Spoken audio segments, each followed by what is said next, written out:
UKLO 1 year masters. No IELTS required up to 5 years visa. High visa success rate. నమస్తే. ఎన్నో ఆధ్యాత్మిక కార్యక్రమాలు, ఎన్నో మంచి కార్యక్రమాలు మన ఛానల్ ద్వారా ప్రసారం అవుతూనే ఉంటాయి. విశేష స్పందన లభిస్తుంది అందరి నుంచి కూడా. ప్రతి ఒక్క వీక్షకులకి హృదయపూర్వక కృతజ్ఞతలు ఇంత చక్కగా ఆదరిస్తున్నందుకు. అయితే ఒక మంచి కార్యక్రమాన్ని ప్రజలందరికీ ఉపయోగపడి తెలుసుకోవలసిన ఒక కార్యక్రమాన్ని ఇక నుంచి ప్రారంభించబోతున్నాం. ఇప్పటివరకు మీరు విన్నది, తెలుసుకున్నది, దీనికి సంబంధించి ఏదైనా ఉంటే కామెంట్ బాక్స్లో తెలియచేయండి. అదే జానపదం, జ్ఞానపదం. నిజంగా జానపదం జ్ఞానానికి సంబంధించిందేనా? ఈ విషయాల గురించి వివరిస్తారు. నాతో పాటు ఉన్నారు ప్రముఖ ఆచార్య కసిరెడ్డి వెంకటరెడ్డి గారు. నమస్కారం అండి. నమస్కారం అండి. వెంకటరెడ్డి గారు, చాలా అంటే చాలా చక్కటి జానపదాలు, దానికి సంబంధించిన అర్థాలు, పరమార్థాలు చెప్తూ ఉన్నారు. సమయం అసలు నిజంగా అలా గడిచిపోతూ ఉంది. అయితే ఈ నేటి సమాజాన్ని మేల్కొల్పేలా కానివ్వండి, నేటి సమాజంలో జరుగుతున్నటువంటి విషయాల మీద కానీ జానపదాలు ఏమైనా ఉన్నాయా చెప్పండి. ఈ సమాజం మీద జరుగుతున్న విషయాలే ఎక్కువ జానపదంలో ఉన్నాయండి. ఓకే. మూట పాటలుగా, వ్యవసాయ గీతాలుగా, దంపుడు పాటలుగా, ఇంకా అనేక విధాలుగా వచ్చినటువంటి జానపదాలు పల్లె పాటల పేరిట ప్రసిద్ధి పొందినటువంటివి. చాలా వరకు వాటిని సంకలనం చేసి సంకలనకర్తలు ప్రచురించారు కూడా. అలాంటి వాటిల్లో ఒక వ్యవసాయదారునికి సంబంధించినటువంటి అంశం. దున్నపోత అక్కడ పడుకోనుంది. అయితే ఆ పడుకున్నటువంటి దున్నపోతను ఒకరు అడుగుతున్నారు వెళ్ళి. ఇప్పుడు మామూలుగా చిన్నపిల్లలకు కథలు చెప్పేటటువంటి సందర్భంగా చెట్టు చెట్టు నువ్వు ఎందుకు పూసినావు అని అడిగితే చెట్టు మాట్లాడుతుంది. కాబట్టి పరమార్థం తెలుసుకోవాలి. చెట్టు యొక్క హృదయంలోకి పోయి ఈ మాటలు పలికిస్తున్నాడు రచయిత అని అనుకోవాలి. ఇక్కడ అదే పొద్దున్న పొద్దుకి ఎందుకు అన్యవు పన్యవు పడుకున్నావు అనేదానికి ప్రయోగాలు ఈ విధంగా ఉంటాయి.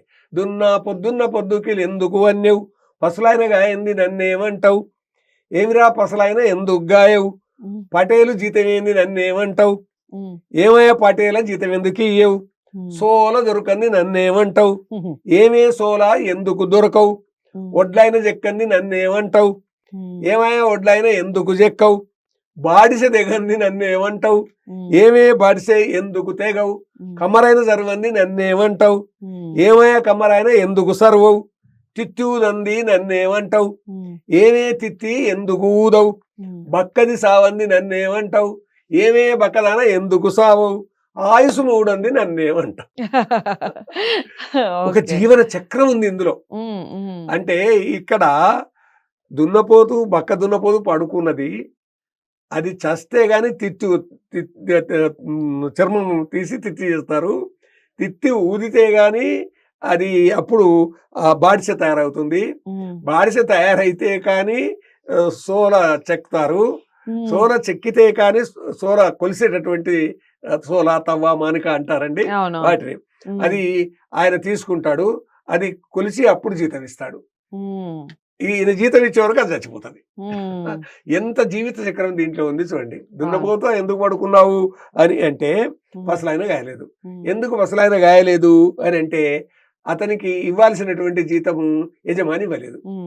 ఏమిటి ఎందుకు ఇవ్వలేదు, యజమాని జీతం ఇవ్వాలి కదా అని అంటే ఏ రోజుకు ఆ రోజు ఇస్తే గాని వండుకోవాలి, తినాలి, శరీరంలో కొద్ది శక్తి వస్తుంది, పనికి రావాలి. కానీ ఉపవాసంతో రావాలి అని అంటే ఎట్లాగా? అందుకొరకు ఏమయ్యా ఎందుకు ఇవ్వలేదు జీతం అని అంటే కొలిచేటటువంటి పాత్ర దొరకలేదు, దాన్ని సోల అంటారు.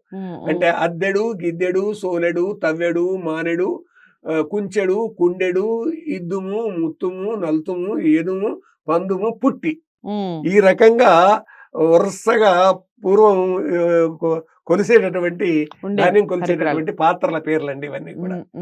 కాబట్టి అద్దెడు దగ్గర నుంచి అద్దెడన్నా పెట్టలేదు అంటే ఓ పిడికడని ఉంటాయి అంతే. అది సోలడు కొద్ది పెద్దగా 1/2 కిలో అంత ఉంటుంది సోల. కాబట్టి ఆ విధంగా ఆయన అది దొరకలేదు అన్నాడు. ఇప్పుడు ఏమయ్యా జీతం ఎందుకు వేయలేదు అని ఒక అధికారిని అడిగితే చెక్ బుక్ దొరకలేదు అన్నట్టు. చెక్ బుక్ ఎందుకు దొరకలేదా నీకు అని అంటే ప్రింట్ చేయలేదు. ఎందుకు ప్రింట్ చేయలేదా అంటే సింగపూర్ నుంచి కాగితం రాలేదు. సింగపూర్ వాళ్ళు కాగితం ఎందుకు పంపలేదా మీరు చెక్కులు మేము తయారు చేయడానికి అంటే ఇదివరకు తీసుకున్న పైసలు ఇవ్వలేదు అందుకని మేము పంపలేదు అన్నారు అనుకోండి. అంటే అంటే ఒకళ్ళ దాని మీద ఒకళ్ళు నెట్టుకుంటూ నెట్టుకుంటూ వెళ్ళిపోవడం. రావడం. ఉమ్, ఉమ్, అంటే అసలు ఇచ్చే బుద్ధి లేక ఇదంతా కూడా ఉమ్, అది. ఉమ్, కానీ ఒకటి జరగాలి అని అంటే, ఒక సమాజంలో ఒక జీవితం ప్రగతి పథంలో నడవాలి అంటే, ఎవరైనా పని చేయాలి అనంటే, ఆ పనికి తగినటువంటి వాతావరణాన్ని నిర్మాణం చేయాలని దీని ఉమ్, వెనుక ఉన్నటువంటి పరమార్థం. ఉమ్, చెప్పుకున్నది దున్నపోతులను కాసేటటువంటి పశువుల పిల్లవాడు, ఆ ఉమ్, తర్వాత వాటిని వారిపైన యాజమాన్యం చేసేటటువంటి వ్యక్తి, దానికి కావాల్సినటువంటి పరికరాలు. ఉమ్, ఒక జీవితం అని అంటే అది పరిపూర్ణంగా ఉండాలి. ఉమ్, పరిపూర్ణంగా ఉండడం కొరకు స్వార్థం అనేటటువంటిది అక్కర్లేదు. పని ఎంతో, పరిశ్రమ ఎంతో, ఫలితమంతా అనేటటువంటి విధంగా ఎప్పుడైతే ఉంటుందో అప్పుడు జీవితం పరిపూర్ణంగా ఉంటుంది అనేటటువంటి ఒక మహత్తరమైన అర్థాన్ని ఇచ్చేటటువంటి ఈ గీతం పల్లెటూర్లలో పాడుకునేటటువంటి వాళ్ళండి. చెప్పాను కదా, ఆచార్య బి రామరాజు గారు తెలుగు జానపద గేయ సాహిత్యం అద్భుతంగా ప్రపంచానికి రాశారు. అందించారని, ఉమ్, ఉమ్. ఇలాంటి గీతం వారే సేకరించారండి. చాలా అంటే చాలా చక్కగా చెప్పారు. నిజంగా ఇందులో పరమార్థం ఏదైతే ఉందో ప్రతి ఒక్కళ్ళు నిజంగా గ్రహించాలి. ఎప్పుడైనా మన పని మనం చేయాలి.